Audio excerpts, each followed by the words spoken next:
So this is my 3-minute video of how to sew ends. This is a super quick one. Basically, I've got the end of a cuff here.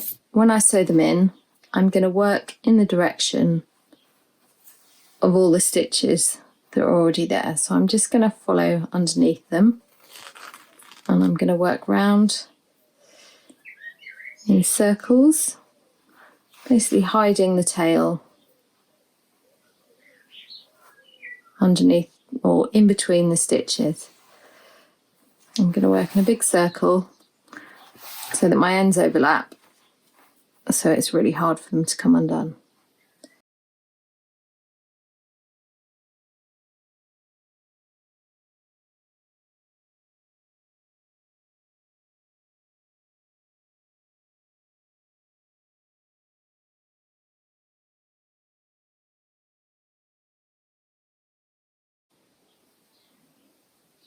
And here I'm coming back towards the beginning.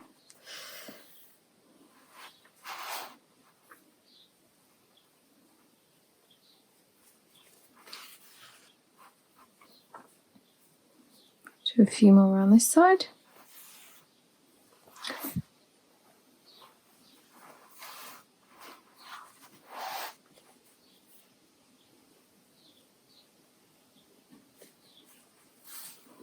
I'm just going to sew back up the seam where I join my cuffs.